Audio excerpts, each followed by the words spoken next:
সেজদা একদমই পাস্তা পছন্দ করে না। আমি কিভাবে মাঝে মাঝে বুদ্ধি খাটিয়ে ওকে পাস্তা রান্না করে খাওয়াই, সেই রেসিপিটাই আজ আপনাদের সঙ্গে শেয়ার করব।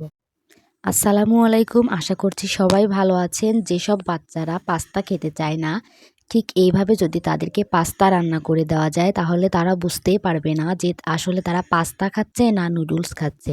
আমি সেজদাকে পাস্তা দিয়ে নুডলস রান্না করে দেই, এতে ও খুব মজা করে খায় আর ও বুঝতেও পারে না যে আসলে ও পাস্তা খাচ্ছে। প্রথমেই আমি এইখানে পানি দিয়ে দিয়েছি। পানি যখন একটু গরম হয়েছে তখন তার মধ্যে আমি এইখানে পরিমাণ মতো পাস্তা দিয়ে দিয়েছি। যেহেতু আমি এইখানে নুডলসও ব্যবহার করব, তাই সেই অনুযায়ী এখানে পাস্তা দিয়ে দিয়েছি। পাস্তা যখন ৮০% এর মতো সেদ্ধ হয়ে গিয়েছে তখন আমি তার মধ্যে দিয়ে দিয়েছি হচ্ছে নুডলস।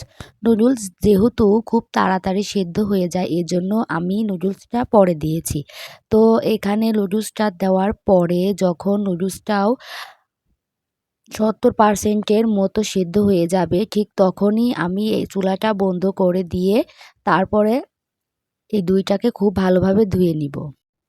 তো দেখতেই পাচ্ছেন এখানে কিন্তু আমার নুডলস এবং পাস্তা ২টাই সেদ্ধ করা হয়ে গিয়েছে এবং আমি এবার চুলাতে দিয়ে দিচ্ছি সামান্য পরিমাণে সয়াবিন তেল। আমি কিন্তু এখানে সামান্য পরিমাণে তেল ব্যবহার করেছি। আপনারা চাইলে বাটার অথবা ঘিও ব্যবহার করতে পারেন। তো এখানে দিয়ে দিচ্ছি হচ্ছে একটা ডিম। আপনারা চাইলে কিন্তু এখানে কয়েল পাখির ডিমও ব্যবহার করতে পারেন। তো এখানে আমি হালকা পরিমাণে লবণ দিয়ে দিচ্ছি, যেহেতু সেজদার বয়স ২ বছরের উপরে, ও কিন্তু লবণ দিয়ে সব কিছু খাইতে পারে। তো এখানে আমি ডিমটাকে এরকম ঝুরি ঝুরি করে ভেজে নিব এবং এর উপরে এখন যে নুডলস আর পাস্তাটা সেদ্ধ করে রেখেছি সেটা এবার এর মধ্যে দিয়ে দিব। এই পর্যায়ে বলে রাখি, আমার ভিডিওগুলো যদি আপনাদের কাছে ভালো লেগে থাকে তাহলে অবশ্যই আমার চ্যানেলটা সাবস্ক্রাইব করতে ভুলবেন না।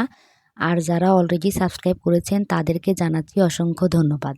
আমি কিন্তু আমার চ্যানেলে আমার নিত্যদিনের সকল ধরনের ভিডিও আপলোড করে থাকি। আপনারা কিন্তু আপনাদের প্রয়োজন অনুযায়ী সমস্ত ভিডিওই পেয়ে যাবেন আমার চ্যানেলে। নুডলস আর পাস্তাটা দেওয়ার পর ঠিক এভাবে আমি খুব ভালোভাবে রান্না করে নিচ্ছি। আমি কিন্তু এখানে কোনো প্রকার সবজি বা পেঁয়াজ, রসুন, মরিচ এগুলা কিছুই দেইনি।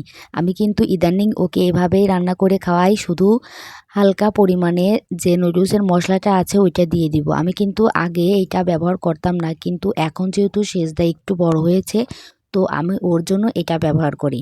আর একটা কথা বলে রাখি যে আমার যেহেতু ২ জন মেয়ে, ছোট জনের বয়স ১০ মাস, ওকে কিন্তু আমি এইটা খাওয়াই, কিন্তু যখন আমি মশলাটা দিই না তার আগেই ওর জন্য আলাদা করে তুলে রাখি এবং পরে এটা ওকে খাইয়ে দিই।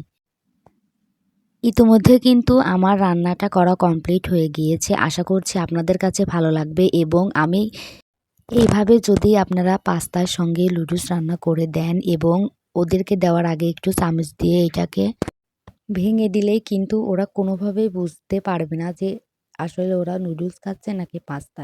তো ভিডিওটা কেমন লাগলো অবশ্যই কমেন্ট করে জানাবেন। আর এইভাবে কিন্তু আপনারা একবার হলেও ট্রাই করে আপনাদের বাচ্চাদের খাওয়াতে পারেন। তো আমার মেয়েকে দেখে সবাই মাশাআল্লাহ বলতে ভুলবেন না। আর সবাই সবার জন্য দোয়া করবেন। আর বাচ্চাদের কোন ধরনের ভিডিও দেখতে চান বা বড়দের কোন ধরনের ভিডিও দেখতে চান, হেয়ার কেয়ার কীরকম ভিডিও দেখতে চান, সব কিছু কিন্তু কমেন্ট করে জানাতে পারেন। আজ এ পর্যন্তই। আল্লাহ হাফেজ।